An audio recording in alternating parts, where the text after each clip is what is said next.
Mana shu mashinani boshlang'ich to'loviga qo'lingizda qancha pul bor?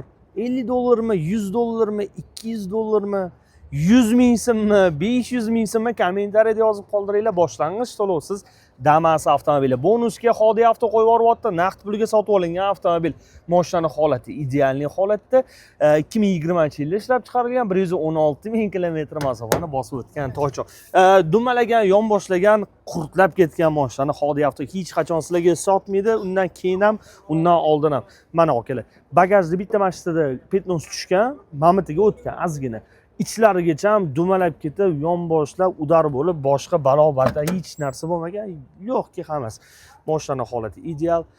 Xo'p, mana ko'rib turganingizdek, salon holatlari ham zo'r holatda turibdi. Bemalol kelib turib mashinani xarid qilsangiz bo'ladi. Xullas, boshlang'ich to'lovsiz Xodi avtodan Damas avtomobili.